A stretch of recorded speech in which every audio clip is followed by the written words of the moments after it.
Γεια σας φίλοι μου, τι μου κάνετε? Να πω πάλι το γνωστό, να είμαι πάλι εδώ πέρα με το καφέ στο χέρι και τα λοιπά. Και το air condition στο τέρμα φυσικά, γιατί η ζέστη είναι κάτι παραπάνω από ανυπόφορη. Έχω βάλει και το τηλέφωνο να φορτίζει ενώ γράφω. Και αυτό το τηλέφωνο δεν φημίζεται για την καλή του λειτουργία, αλλά τέλος πάντων, ελπίζω να τα καταφέρω. Πώς φαίνεται το μαλλί μου? Καλό είναι, άσχετο. Τι ανασφάλισε. Εδώ έχει λίγο ρόζα ακόμα από μια συναυλία που είχα πάει.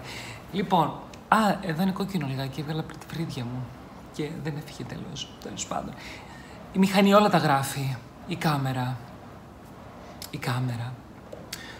Να ισιώσουμε λίγο, να φαίνονται και οι οντογλυφίδες. Τις θέλετε? Όχι, εκεί φαίνεται κάτι τέτοιο. Όχι, άστο εδώ πέρα, δεν πειράζει καλά. Λοιπόν, είχα πάει ταξίδι οδικός στη Λευκάδα. Και δεν είναι και το θέμα μας, αλλά κάπως έτσι μου ήρθε και η ιδέα του βίντεο αυτή. Γιατί εντωμεταξύ το ένα μου το αυτί ακόμα είναι βουλωμένο, ακούω από το δεξί, δεν είναι αυτό, μόνο από το δεξί ακούω προς το παρόν, γιατί το παράθυρο της πως τυπούσε ο αέρας μου έχει κλείσει το αυτί και δεν ακούω. Και το κατάλαβα αφού φτάσαμε, φυσικά, τέλος πάντων. Οπότε, είμαι με ένα αυτί, αλλά αυτό δεν σας πειράζει εσάς νομίζω, εμένα πειράζει μόνο. Είχα μια ιδέα στο αυτοκίνητο, γιατί ως γνωστό να πας ταξίδι και ακούς ένα σταθμό που σου αρέσει, εγώ έχω 1055 με το φίλο μου, από ένα σημείο και μετά δεν πιάνει. Έτσι, κάπου εκεί στη Λαμία αρχίζει και χάνεται. Και πολύ λέω, ίσως και πιο πριν. Οπότε ξέρεις το γνωστό που κάνουμε όλοι, ξετάβουμε κάτι. Ανάλογα πόσο παλιό είναι το αυτοκίνητό μας, μπορεί να είναι CD, μπορεί να είναι ακόμα και κασέτες αυτό που έχουμε, μπορεί να είναι κάποιο USB-στικάκι, ή αν το αυτοκίνητό σου είναι λίγο πιο σύγχρονο, μπορεί να είναι και Bluetooth κτλ. Ξέρεις, και το κινητό σου ή να έχεις ένα USB-stick και πάει λέγοντας.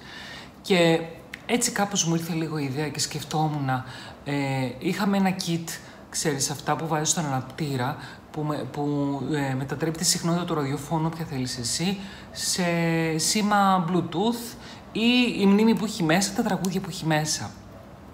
Και σκεφτόμουν, τώρα εντάξει, αυτό είναι από το ραδιόφωνο, εσύ μπορεί να έχεις εδώ μέσα ποιότητα ήχου, ξέρεις, 128 κτλ.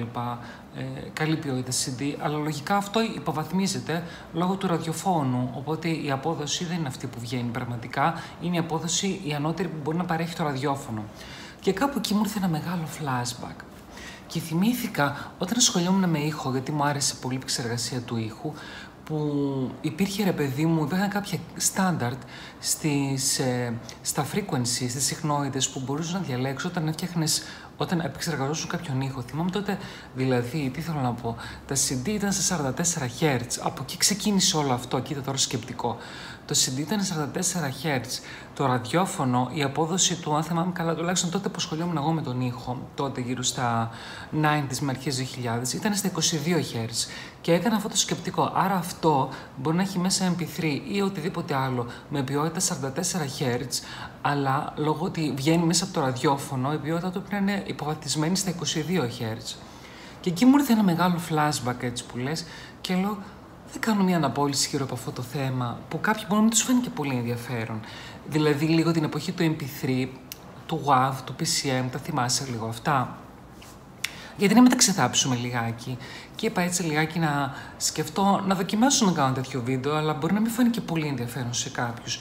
Εγώ, επειδή είχα σπουδάσει πολύ μέσα, μου άρεσε η επεξεργασία του ήχου, όπως επίσης μου άρεσε και η επεξεργασία της εικόνας πολύ. Οπότε ήταν μέρος, όχι μόνο μέρος των σπουδών μου, ήταν κάτι που μου άρεσε πολύ. Το είχα και σαν χόμπι δηλαδή. Και οπότε κάπως έτσι ήταν αυτό το θέμα του βίντεο μας. Έχει να κάνει με την εποχή του MP3, όπως λέω και εγώ. Και όπως έχω, ποτέ δεν σε αφήνω έτσι, χωρίς κάτι real. Ψέματα, ποτέ δεν έχω κάτι real, δεν πειράζει. Έχω μαζί μου αυτό εδώ το CD player του που είναι MP3 player. Όχι, μου χάλασε το white balance, δεν πειράζει. Αυτό το MP3 player το πήρα κάπου το 2001 ή 2002. Μπορεί να ήταν ακόμα δραχμές, δεν θυμάμαι, 15.000 δραχμές, κάπου εκεί. Από τη Zero One, Θεσσαλονίκη, ήταν Θεσσαλονίκια. Μάρκα Νάπα, κάποιοι τα ξέρουν αυτά. 120 SEC ESP, υποτίθεται 120 σημαίνει ότι άμα το κουνάς για, για 2 λεπτά, ότι δεν θα αρχίσει να χάνει, δεν θα τρέμει ο ήχος και δεν θα χάνει η ποιότητά του. Ψέματα που όλοι ξέρουν ότι αυτά δεν ισχύουν. Ουσιαστικά είναι ένα MP3 player που παίρνει CD μέσα. Εν τω μεταξύ, ακόμα δουλεύει. Απλά, όποιος θυμάται, αυτό ρούφαγε τις μπαταρίες σαν να μην υπήρχε, δηλαδή. Μέσα σε ούτε μία ώρα, όχι μία, πολύ 2 ώρες, είχαν τελειώσει οι μπαταρίες του. Γράφει copyright εδώ πέρα, χρονολογία. Όχι. Πολλά θέλω. Λοιπόν, Made in China κλασικά. Αυτό που λες είναι το Napa, το οποίο είναι ένα MP3 player, φυσικά παίζει και CD, δεν έχει ραδιόφωνο, έχει εδώ πέρα τα earphones του κτλ. Το βλέπεις. Το design θυμίζει πολύ 2000. Μου θυμίζει το media player των Windows που ήταν στα Windows Millennium και έχει εκείνα τα themes στα τραγικά. Και εδώ έχω αυτό πιο πολύ στον μπαμπά μου το είχα δώσει. Κοίταξε πως είναι κίτρινο, να πεις ότι κάπνιζα κιόλα. Roadstar MP3 player με πιο σύγχρονα, με card reader εδώ πέρα. Βάλες, αυτό είναι SD και MMC. Card reader με εσωτερική μνήμη φυσικά. Αυτό πρέπει να έχει και ραδιόφωνο, δεν παίρνω όρκο. Εσωτερική μνήμη 512 MB. Δεν εστιάζει, δεν πειράζει. Εμένα πρέπει να εστιάζει την κούκλα. Και Roadstar, έτσι, εδώ πέρα φόρτιση USB, το παλιό το USB, το mini USB, ποιο είναι αυτό τέλος πάντων. Αυτό φυσικά επειδή είχε μπαταρίες δεν φόρτιζε διαφορετικά και είχε εδώ πέρα και την πρίζα του, με την τροφοδοσία του. Αυτά είναι κάποια απομεινάρια από τότε. Και σου έχω εδώ το εξής. Αυτό είναι από ένα περιοδικό, μην με ρωτάς ποιο περιοδικό, το Nitro πρέπει να ήταν, το οποίο είναι θήκη CD. Μ' άρεσε τόσο πολύ που το κράτησα. Ποιο ποτό, ένα ποτό δεν είναι αυτό. Καλά, okay.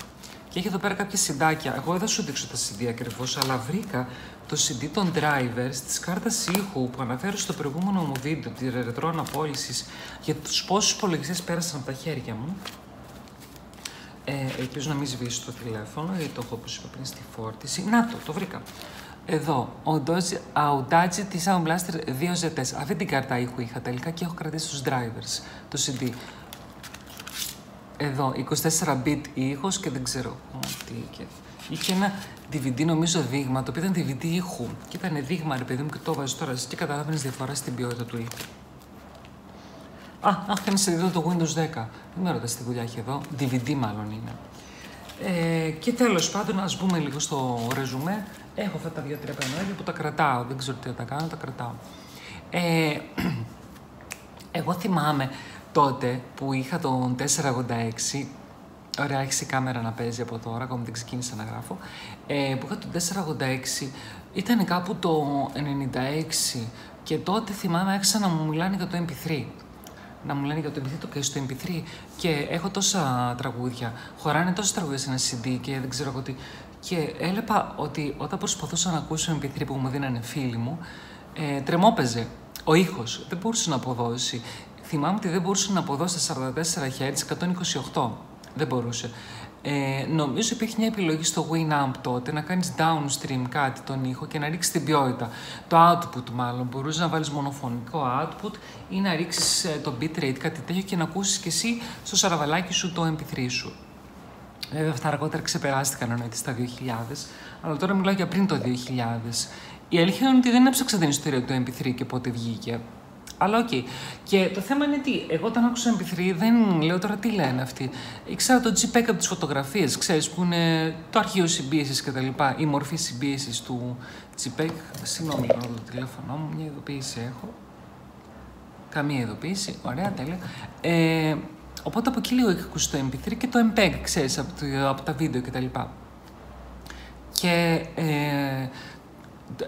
τότε ήταν μια σχολεία που μου έκανε πολύ εντύπωση γιατί μου άρεσαν τότε οι μορφές συμπίεσης και στις φωτογραφίες που από BMP μπορούσε να το κάνει JPEG και γινόταν το 1/10, το GIF τότε που είχαμε ακόμα και άλλες, το PCX δεν λεγόταν και άλλες μορφές.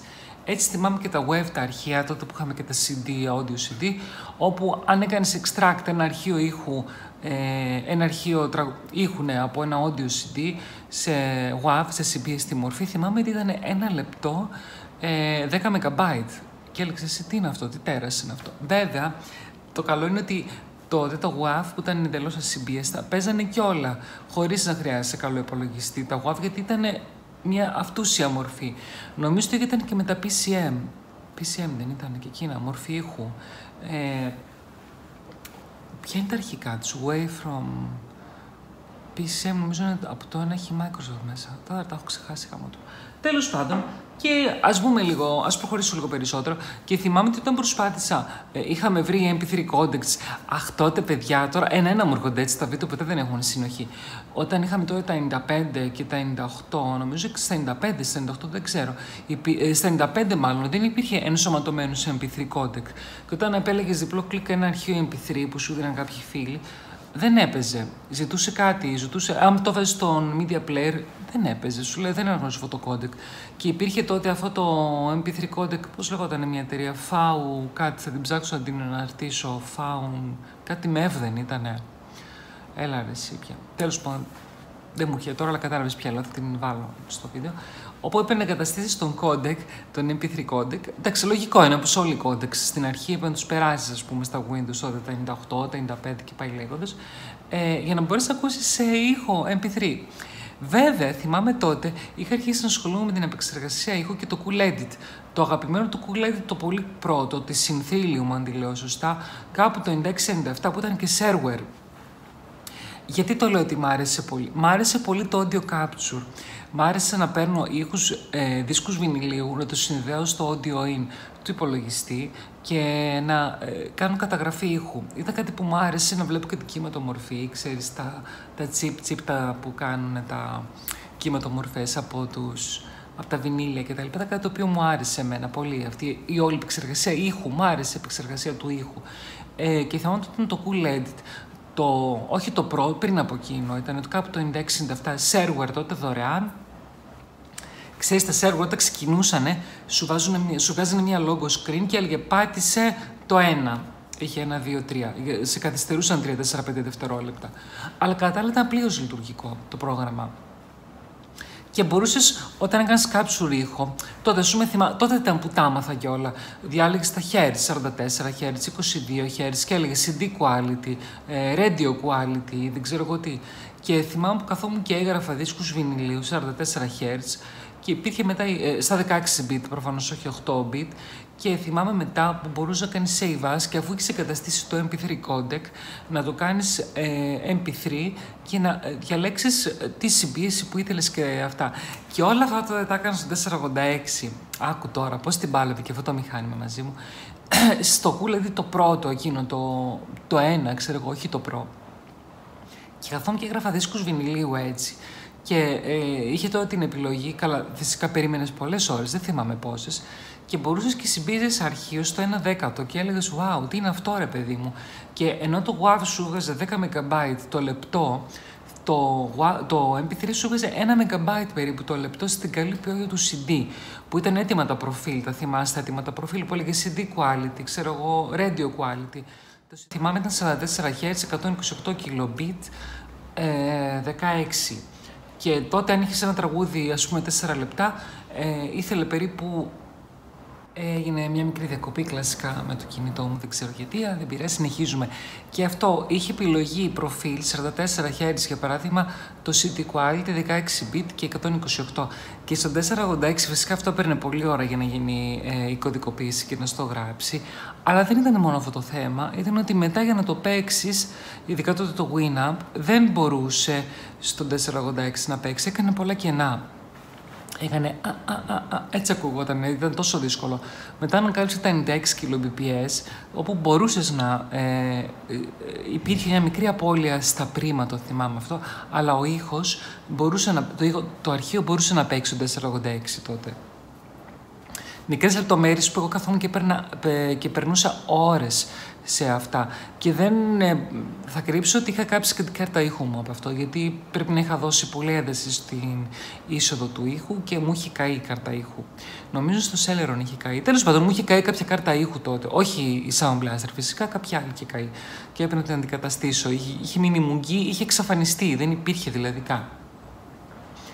Και τότε, εκεί την εποχή, για να κάνουμε και την αναπόλυση, μην μείνουμε τόσο στο τεχνικό θέμα, ήταν ρε παιδί μου μόδα, πηγαίναμε στη σχολή μας, ξέρω εγώ, και όλοι καφιόντουσαν σαν να ήταν κάποιο προσόν που είχαν οι ίδιοι. Δηλαδή, ρε παιδί μου, έλεγε άλλος, έχω εγώ CD, έχω συλλογή με MP3 1000. ξέρω εγώ, στα CD ακόμα, τότε προτούν να έχουμε τα DVD writer. Και εγώ είχα τέτοια, ξέρεις. Έγραφα απ' έξω MP3 1. Θυμάμαι να παίξω το MP3 1, κάγκελο 1 δηλαδή, είχε μέσα συλλογή από ελληνικά. 650 MB, έτσι. Οπότε έλεγες ότι χωρούσε. Εγώ σου λέω 5 MB, 5 λεπτό το τραγούδι. Οπότε έλεγες τι χωρούσαν αυτά όλα, 60 ή 600. Τέλος πάντων, νομίζω 600 είναι κανονικά, Ναι, πες ήταν. Ναι, 600 λογικά. Ή 60. Και οπότε, ναι, είχαμε ρε παιδί μου αυτά τα CD τότε που είχαν μέσα και όλοι καφιόντουσαν ειδικά στη σχολή. Εγώ έχω τόσα. Δεν ήταν κάτι τρομερό και φοβερό. Δηλαδή, λες και πετύχαινε κάτι εσύ, λες και αφορούσε τις γνώσεις σου. Ότι είχε ρε παιδί μου μια τεράστια συλλογή με MP3. Φυσικά, όλοι μας κάναμε μοιρασιά έτσι και τα παίρναμε και τα αντιγράφαμε. Ή άλλος τότε, κάπου 2000 που αρχίσαμε να έχουμε εξωτερικούς δίσκους σκληρούς. Είχα ένα δίσκο, έλεγε άλλος, με τόσα.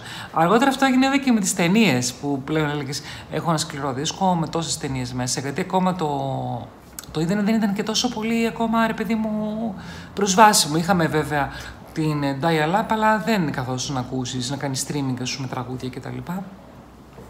Ούτε με το YouTube έβλεπες τραγούδια τότε ακόμα, έτσι δεν είναι. Το YouTube κάπου το 7 νομίζω είχε δημιουργηθεί τέλος πάντων. Και έτσι που λέτε, θυμάμαι και την εποχή με το Cool Edit και το Cool Edit Pro αργότερα που βγήκε, που είχε και τα κανάλια μέσα. Δεν ξέρω, κάποια άμα είχαν ασχοληθεί με αυτό, με τα κανάλια. Και μπορούσες έτσι να κάνεις multi-track sessions. Ήταν απίστευτο, εγώ είχα κουφαθεί. Τώρα θα μου πεις πού μου πας τώρα, μιλάς για MP3 ή για Cool Edit. Αυτά τα έχω συνδέσει εγώ και τα δύο εκείνη την εποχή. Γιατί μου άρεσαν πάρα πολύ. Επίσης είχε μια άλλη μαγιά το Cool Edit, τώρα που το θυμάμαι, όπου μπορούσες να σώσεις WAV και να έχει μέσα την κωδικοποίηση του MP3. Είναι πολύ εντυπωσιακό αυτό, αλλά δεν ήταν παντού συμβατό. Το αρχείο είχε προέκταση WAV και εσωτερικά υπήρχε μέσα ο κωδικοποιητής ο MP3. Τώρα πώς γινόταν αυτό, δεν ξέρω. Μια δυνατότητα του Save As που είχε το Cool Edit και γινότανε. Πάρα πολύ βολικό. Και όταν εγώ πήρα αυτό το μεταξύ από τη Zero One αυτό εδώ που λέω, όταν έπιασα δουλειά, τα πήρα αυτό εδώ. Πήγαινα τότε στη σχολή, ήμουν στο λεωφορείο και άκουγα, ρε παιδί μου, πήγα να ακούσω ένα τραγούδι και λέω τώρα αυτό τι είναι επεξεργαστής. Και μετά κατάλαβα ότι δεν μπορούν αυτά, ρε παιδί μου. Το buffering που έχουν που λέγε 2 λεπτά είναι μούφα, δεν ισχύει καν. Είναι για πολύ λιγότερο. Και το τι βάσανο ήταν, αυτό το πράγμα δεν με βόλεψε καθόλου, πραγματικά. Δεν ξέρω ποιοι το χρησιμοποίησανε. Φυσικά μετά στα κινητά είχαμε και τα MP3. Βέβαια δεν χωράγαν και πολλά τραγούδια στην αρχή. Είχα και το Sony Walkman κάποια στιγμή, κάπου το 2007, που εκεί μπορούσε να βάλεις πολλά. Πρέπει γιατί να ξεκινήσαν τότε να έχουν και μνήμη. Μνήμη ενώ transflash, νομίζω τι λέγανε. Οπότε μπορούσε και εκεί να γράψει τραγούδια. Εκεί εντάξει το πράγμα έχει προχωρήσει πολύ. Και τώρα θυμάμαι ότι την κάρτα ήχου την είχα κάψει στον Celeron που ήταν on board η κάρτα ήχου και εκεί δεν είχα προβλήματα βέβαια με clipping, sound clipping, πώς το λένε σωστά, με τα MP3. Έπαιζε κανονικά, αλίμονο, ήταν ένα Celeron στα 466 τότε πόσο ήτανε και μπορούσε και έπαιζε και έγραφα τότε και στο Cool Edit το Pro αν θυμάμαι καλά, είχε βγει με το Cool Edit Pro πριν το αγοράσει η Adobe ακόμα. Αλλά δεν είχα δώσει τόση ένταση. Ήταν on board η κάρτα γραφικών, ή η κάρτα ήχου, λέει, κάρτα γραφικών, και δεν άντεξε και κράσαρε αυτό. Και όχι, δεν είχε κρασάρει, είχε χαλάσει η κάρτα ήχου. Και έπαιρνα να βάλω άλλη. Μάλλον τότε δεν μου πήρα και την ODG, πώς τη λένε. Και ήταν μια πολύ ωραία εποχή. Ας πούμε, θυμάμαι με τα ακουστικά τότε, μπορούσε να καταλάβεις, έβαζα τα ακουστικά και καταλάβαινα ότι πότε ήταν 128, πότε ήταν 96 kbps, πότε σου έτρωγε. Ακόμα και τα 128, κάποιες συχνότητες πολύ υψηλές, σου τις έτρωγε. Απλά έπρεπε να έχεις πολύ μουσικό αυτή για να το καταλάβεις αυτό. Ειδικά αν βάζεις ακουστικά, καταλάβαινες ότι αυτό δεν είναι μορφή ασυμπίεστη όπως είναι στα CD, audio CD, όπως είναι τα WAV και τα PCM. Φαίνεται ότι είναι κωδικοποιημένη, φαίνεται ότι είναι MP3, το καταλάβαινες άμα έχεις μια εμπειρία γύρω από αυτά. Και κάπως έτσι εγώ την είχα ζήσει αυτή την εποχή και νομίζω ότι όλοι όσοι είναι πλέον 40 πλάς την έχουν ζήσει κάπως παρόμοια, φαντάζομαι. Είχαν όλοι φίλους τους που τους λέγανε εγώ έχω μια τεράστια συλλογή με MP3, τόσες χιλιάδες και δεν ξέρω τι πώς. Στη δουλειά που είχα πάει εγώ τότε, θυμάμαι, είχαμε σκληρό δίσκο. Ξέρεις, δεν μπορούσαμε ακόμα τότε, αρχές 2000, είχαμε ISDN, αλλά ακόμα τα τραγούδια τα ακούγαμε από MP3 που είχαμε εμείς. Τότε στο Winamp το πιο προχωρημένο που είχε το πιο μεγάλο, σαν τζιν που έμοιαζε. έβαζε εκεί πέρα τα τραγούδια σου. Έχει και ένα πολύ ωραίο εφέ, το crossfade. Και ήταν σαν να ακούγες ραδιόφωνο. Και όταν έφευγε το ένα τραγούδι, στο τελευταίο μισό λεπτό, έμπαινε το άλλο. Και ήταν σαν να ακούγες σαν έναν DJ. Ήταν ραδιόφωνο, ήταν πολύ εντυπωσιακό. Αυτό το εφέ, το crossfade, μου έχει μείνει, το θυμάμαι πάρα πολύ, μου άρεσε. Και ήταν μια πολύ ωραία εποχή και ποιος είχε ασχοληθεί τότε έμπρακτα δηλαδή με το MP3, ή αν είχε κάνει πράγματα, αν είχε δει τις κωδικοποίησεις, μπορούσε να βάζει 256. Μεγάλωνε το αρχείο, δεν καταλάβαινες και τόσο μεγάλη διαφορά, αλλά ήταν κάτι το οποίο, ρε παιδί μου, εγώ το θυμάμαι λίγο έτσι και νοσταλγώ την όρεξη που είχα, τις ώρες που περνούσα να μάθω πράγματα, δηλαδή που ουσιαστικά η αλήθεια είναι ότι δεν μου φάνηκαν και χρήσιμα στο επαγγελματικό τομέα, αλλά αυτό είναι άλλο θέμα, εντάξει. Έτσι που λέει το MP3. Και ήταν μια αφορμή αυτή που ήμασταν στο αυτοκίνητο και το σκέφτηκα εκεί. Λέω, αυτό είναι στον αναπτήρα επάνω, έτσι φορτίζει από εκεί. Δίνει τη συχνότητα, είχαμε το 88,8 είχαμε βάλει συχνότητα στο ραδιόφωνο, αλλά παίζει τραγούδια τώρα, έτσι κάποιος τα έχει κατεβάσει αυτά. Πες είναι 44 Hz, ποιο ήταν CD προφανώς, τι άλλο θα είναι, στα 128 kbps κτλ. Αλλά ο ήχος εγώ πάλι του καταλάβαινα ότι ήταν υποβαθμισμένος, γιατί έβγαινε από το ραδιόφωνο. Που το ραδιόφωνο έχει μια στάνταρ συχνότητα και μια στάνταρ απόδοση. Τουλάχιστον αυτό αντιλαμβανόμουν εγώ, δεν ξέρω αν έχει αλλάξει κάτι και έχω μείνει τόσο πίσω. Βέβαια το ραδιόφωνο που λέω είναι ένα παλιό, δεν Ford, έχει ένα παλιό ραδιόφωνο με CD player επάνω, οπότε φαντάζομαι την ανοίξει εκείνη την κατηγορία. Δεν ξέρω τώρα σήμερα τα ραδιόφωνα των αυτοκινήτων άμα έχουν ξεπεράσει αυτό το φράγμα των 22 Hz. Και λέω, κάτσε λιγάκι να τα θυμηθούμε λίγο αυτά, να τα κουβεντιάσουμε. Και οι φίλοι μου αφώνουν το βίντεο για σήμερα. Δεν έχω κινήσεις και τόσα πολλά που θα ήθελες ίσως να ακούσεις. Αλλά ρε παιδί μου, τι εποχή ήταν αυτή με το MP3, να πρέπει να κατεβάσεις κώδικα για να το ακούσεις, να έχεις καλό υπολογιστή Pentium 486, δεν την πάλευε να παίξει, να κάνεις τα δικά σου. Το θυμάσαι το CD Reaper, πώς λεγότανε, που μπορούσες και μετά κατέβαζες από το CD σου σε MP3 και τα έκανε και γρήγορα και έλεγες wow, στο Celeron αυτά τα θυμάμαι που τα κάναμε. Το CD Rip, όχι DVD Rip, CD Rip τα τραγούδια μας και μετά τα είχαμε ή σε CD, ξέρεις, ή σε MP3 ή σε κάποιο USB και τα είχαμε μαζί μας και τα ακούγαμε. Ναι, και αυτό ήταν κάτι που έλεγε ο μπαμπάς μου τότε, που ξυνόταν με τεχνολογία. Μου έλεγε, πήρα καινούργιο αυτοκίνητο και έχει μέσα και έχει USB υποδοχή. Μου είπαν, δεν μπορώ να παίζω τραγούδια από εδώ. Δεν μου λες πόσα χωράει ένα USB στικάκι και με πόσα μπορώ να γράψω. Πω ρε εσύ, τι ήταν και αυτό. Και μου δίνε μια στίβα με CD και μου έλεγε, γράφτα μου αυτά, λέει, σε MP3. Και ένα βάσανο που εγώ συγχαινόμουν στα MP3, τώρα το θυμήθηκα, ήταν τα tags. Νομίζω και αυτό έχει tag. Και αυτό πρέπει να έχει tag. Δεν το γράφει, αλλά έχει. Συγχαινόμουν τα tag, γιατί εσύ έγραφες το όνομα του αρχείου, πες George Michael, ξέρω εγώ, Freedom. Και άμα δεν έβαζες μέσα τα tag ή τα άφηνες έτσι, σου έπαιζες και εδώ έλεγε unknown artist, unknown album, γιατί διάβαζε το tag. Και μου σπάγε τα νεύρα. Λέω, δεν θέλω να διαβάζεις το tag, το όνομα του αρχείου θέλω να μου βγάζεις. Και πρέπει μετά να μπω. Ή υπήρχε ένα batch πρόγραμμα το οποίο μπορούσε να κάνει μαζικά τα tag, να τα αφαιρέσει και να μην υπάρχουν καθόλου tags, να μην λέει unknown. Και φυσικά ήρθε η ώρα, το θυμάμαι τώρα, αυτό είναι ένα, μου έρχονται τότε που μπορούσες, όταν έκανες rip, λίγο αργότερα που είχαμε πιο πολύ ίντερνετ, τότε το 4, το 5, όλοι είχαμε πλέον, να κατεβάσει τις audio πληροφορίες, όλες, το track, ξέρεις, το album, χρονολογία, από το ίντερνετ.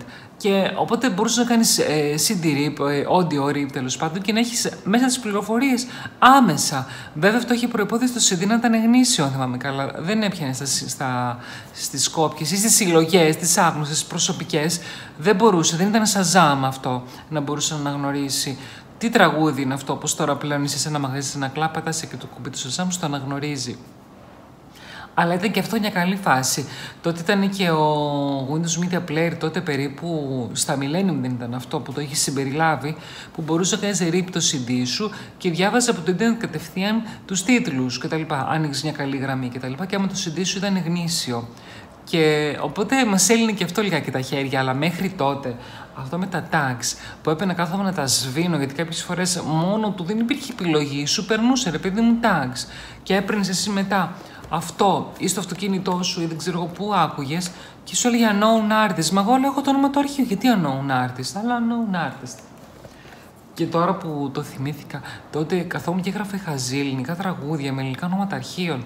Και ήρθε η στιγμή που φυσικά όταν άλλαξα λειτουργικό, είχα δοκιμάσει λίγο Linux τότε, δεν τα διάβαζε. Και όχι μόνο δεν μου τα διάβαζε, μου άλλαξε την κωδικοποίηση το όνομα του στο αρχείο και μου το είχε καταστρέψει. Και όταν γύρισα στα Windows, τα αρχεία βγάζανε κινέζικα και δεν τα παίζανε. Λέγανε ότι unknown file, δεν ξέρω εγώ τι, δεν μπορούσε να το αναγνωρίσει από τη διεύθυνση ίσως του αρχείου, δεν ξέρω, το όνομά του δεν μπορούσε να το αναγνωρίσει. Φίλοι μου, δεν ξέρω αν είναι κουραστική, αν δεν ενδιαφέρον αυτό το βίντεο, δεν ξέρω αν μπορούσα να αποδώσω τι είχαμε ζήσει τότε, αλλά τουλάχιστον σας έδειξα κάποια υπάρχοντα εγώ εδώ πέρα που είχα, όπως τον άπα μου, το ωραίο τον άπα μου, εδώ το MP3 μου, το player αυτό, κάτι CD και πέρα στο Odyssey κτλ. Αυτά έχουν απομείνει, τι να κάνω, αυτά έχουν απομείνει και όσα θυμάμαι στο ξεροκέφαλό μου, τέλος πάντων το λίγο που μου έχει μείνει. Και δεν ξέρω αν ακόμα κάποιοι κάθονται και κάνουν συλλογή MP3. Έχω γνωρίσει ανθρώπους που κάθονται και κάνουν ακόμα συλλογές ταινιών. Ενώ όχι γνήσια DVD.